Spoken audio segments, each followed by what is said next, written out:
Okay, so when it comes to disarming, angle 1 or angle 2 is our reference point. And it's very important that you use that step to get there.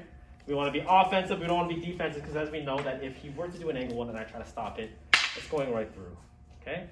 So we want to be offensive, offensive. We start with the first one here. We flip. This is the connection that we're looking for. Slip it in.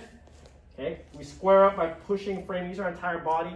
We just want to keep that connection first, even if my hand is not correctly placed. Because if he tries to resist me, he's going to pull my entire core now. And I can use that to wrestle my way to that position. Okay? Then we do that push and pull. Maintain connection, because that's going to lead to wrist locks, strike. It can lead to locks. It can lead to different submissions, different attacks. Because the job is not done after you guys disarm. It's merely a way to get into a better position to do it as we please. Okay? If we look at the angle 1 here, we bring that down, we twist, very nonchalant. We're just going to guide it through diagonally. If you feel like you don't have it, you take a little step, nice and calm here. Okay? So remember that the idea of the ejection disarms is that I'm trying to eject the stick and maintain the hand's course for as long as I need it to. And by maintaining that connection, the ejection of the stick goes wherever it decides to go. But the hand stays still, and I work off of that position, so to say. Okay? Once we get to that one, we make that mistake because of the nature of it. It's nice and calm. We just follow up across our body because we understand the placement of the hand, and we understand the idea of ejecting the stick. It's not power-based. It's not. It's more so timing and position, right? Like I'm here. If I miss that one, I can switch to a full circle, for example. Here's another push and pull variation that we could do. Not necessarily have to do the push and pull.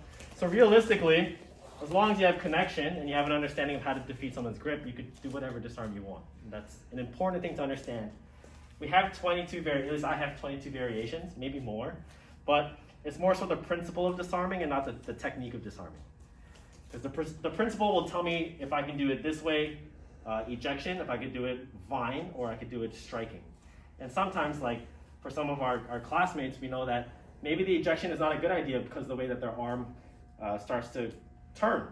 And we can't outlaw that. We can't be, well, you're a terrible partner. You can't change that about them, but you could change the way that you disarm based off the principle, right? So once we get to kind of a higher level of pushing and pulling, I should say, even though it's much more simple, it requires a lot more accuracy and aim. That's where we can start fitting into heaven and earth, which is two opposing forces, which could be two pulls or two pushes. And once we get there, that big hit, we go right into it. Right? Or the one that you guys were doing is when we go off the angle 2, we go for the thrust. And when we get out here, we hit it down. Sorry, Adam. And we can continue the follow-up there. Okay? So, finally, we're using that hoover drill that we did from lesson number 2. Okay, and we want to find points in which we can find the disarms that either we already know, okay, or the disarms that we learned today. We're finding it from different positions, not always the angle 1 and angle 2. It's just understanding how we can control the position, take advantage of it, and then manipulate it. Right? Knowing where we are at all times. If we're on the inside, we're on the outside, where my hand is, if I'm pushing, if I'm pulling, things of that nature. Right? And it can even be as simple as we get all the way to this position and then hit it down and disarm it there. It can always be as simple as get it here and just twist it out of that.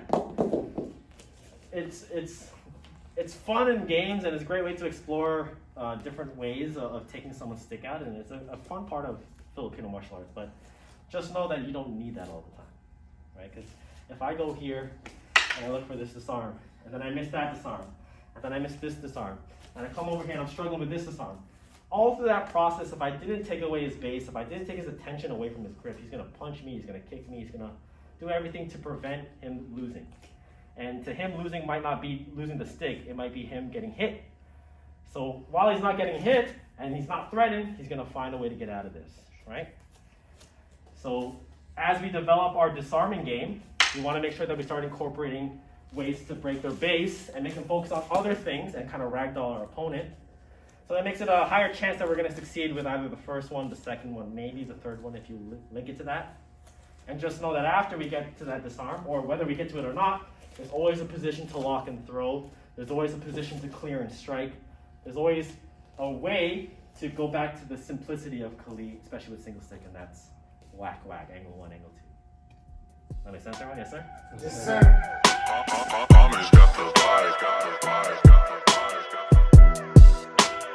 Bye.